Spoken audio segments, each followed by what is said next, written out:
শীতের তীব্রতা বাড়ার সঙ্গে সঙ্গে কুষ্টিয়ায় শীতার্ত ও অসহায় মানুষের পাশে দাঁড়িয়েছে বর্ডার গার্ড বাংলাদেশ।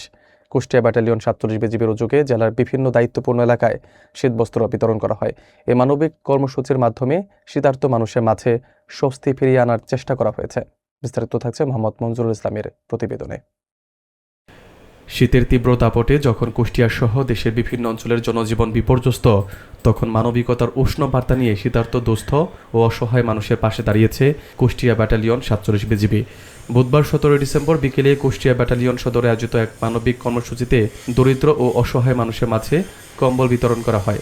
সংশ্লিষ্ট সূত্র জানায়, এই কর্মসূচির মূল উদ্দেশ্য ছিল শীতের কষ্ট লাঘব করে সুবিধা বঞ্চিত মানুষের পাশে দাঁড়ানো। অনুষ্ঠানে প্রধান অতিথি হিসেবে উপস্থিত ছিলেন কুষ্টিয়া ব্যাটালিয়নের অধিনায়ক লেফটেন্যান্ট কর্নেল রাশেদ কামাল রনি। তিনি নিজ হাতে শীতার্ত মানুষের মাঝে কম্বল তুলে দেন এবং তাদের খোঁজখবর নেন। বিজিবি সূত্রে জানানো হয়, সীমান্ত নিরাপত্তার পাশাপাশি সামাজিক ও মানবিক দায়িত্ব পালন করাও বাহিনীর অন্যতম লক্ষ্য। শীতবস্ত্র পেয়ে উপকৃত মানুষদের মুখে স্বস্তির হাসি ফুটে ওঠে এবং তারা এই সহায়তাকে সময়োপযোগী ও অত্যন্ত প্রয়োজনীয় বলে উল্লেখ করেন। স্থানীয়দের মতে বিজিবির এমন উদ্যোগ শুধু শীত নিবারণে সীমাবদ্ধ নয়, বরং সমাজের প্রতি দায়বদ্ধতা ও মানবিক মূল্যবোধের এক উজ্জ্বল দৃষ্টান্ত। শীতকাল জুড়ে এই ধরনের মানবিক কার্যক্রম অব্যাহত থাকবে বলেও বিজিবি সূত্রে জানানো হয়েছে। থাকার চেষ্টা করি। আমরা বিভিন্ন সময় আপনারা দেখেছেন মেডিকেল ক্যাম্পেইন করেছি, বিভিন্নভাবে দুস্থ মানুষদের সাহায্য করার চেষ্টা করেছি। এই শীতের সময় এই কুষ্টিয়া অঞ্চলে শীত একটু বেশিই পড়ে, বাট আমাদের দুস্থ মানুষ যারা আছে তাদের সবার পক্ষে এই শীতবস্ত্র কেনা সম্ভব হয় না। সর্বোত্তক চেষ্টা থাকে তাদেরকে কিছু শীতবস্ত্র দিয়ে সহায়তা করার। আমরা জানি এটা পরিপূর্ণ হয় না, তারপরেও আমাদের যতটুকু সামর্থ্য আছে এই কার্যক্রম পুরো শীতের মৌসুমে আমরা চালিয়ে যাব। আমরা আজকে এখানে শীতবস্ত্র বিতরণ করছি, সামনে আমরা আপনারা জানেন প্রতিনিয়ত সীমান্ত পাহারা দেওয়ার জন্য আমাদের টহল কার্যক্রম পরিচালনা হয়। এর পাশাপাশি আমরা আমাদের টহল কার্যক্রম সীমান্তের আশেপাশের রাস্তাগুলোতে বৃদ্ধি করেছি। এছাড়াও আমরা বিভিন্ন রকম চোক পয়েন্টে আমাদের চেকপোস্ট বসিয়েছি।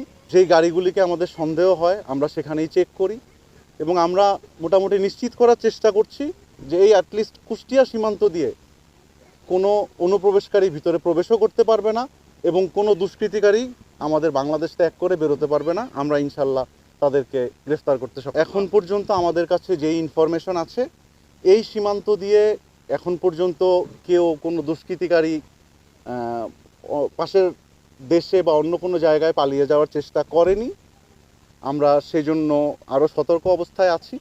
এখন পর্যন্ত আমাদের সেরকম কোনো ইনফরমেশন নাই। নির্বাচনকে সামনে রেখে আমরা অস্ত্র এবং অন্যান্য চোরাচালানের বিষয়ে বিশেষ সতর্ক অবস্থায় আছি।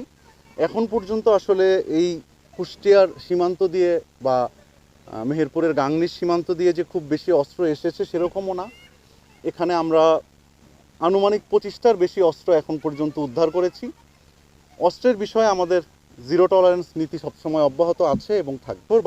এই চলমান বছরে আমরা এখন পর্যন্ত 110 কোটির মতো টাকার সমপরিমাণ চোরাকারবারি বা মাদকদ্রব্য উদ্ধার করেছি।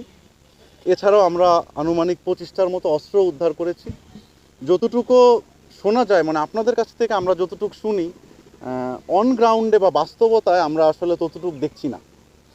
বাট আমরা আপনাদের যেহেতু আপনারা বলেছেন, এছাড়া সীমান্তের মানুষদের সহযোগিতায় সবসময় আমরা এ ব্যাপারে বিশেষভাবে সতর্ক আছি।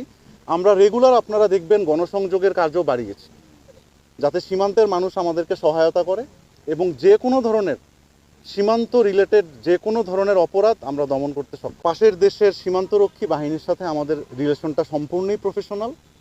আমরা তাদের সাথে যে কোনো ধরনের কোনো ইনসিডেন্ট বা যে কোনো ধরনের কোনো নাশকতার খবর পেলে তাদের সাথে আমরা যথারীতি পতাকা বৈঠক থেকে অন্যান্য বৈঠক কার্যক্রম চালু রেখেছি। বাট আমরা এখন পর্যন্ত আমাদের এন্ড থেকে এরকম কোনো কিছু দেখি নাই যে তারা সীমান্তে অস্থির কোনো কিছু করার চেষ্টা করছে। এই হত্যাকাণ্ডটা হয়েছে ভারতের অভ্যন্তরে।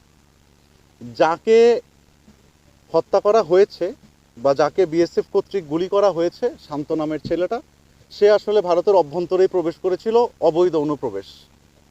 এবং তারই প্রেক্ষিতে তাদের ভাষ্য অনুযায়ী সে চোরাকারবার ছিল এবং সে সেখানে গিয়ে আসলে বেসিক্যালি তাদের উপর আক্রমণ করার চেষ্টা করেছে। তার প্রেক্ষিতে আত্মরক্ষার্থে তারা তাকে ফায়ার করেছে।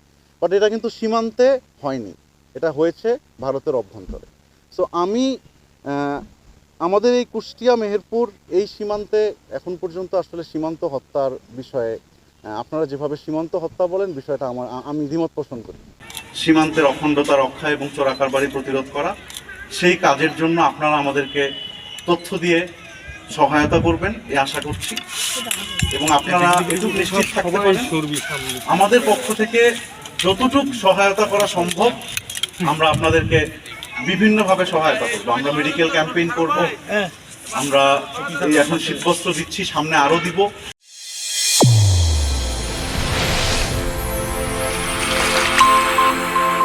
চ্যানেল A1 হৃদয়ের স্পন্দন।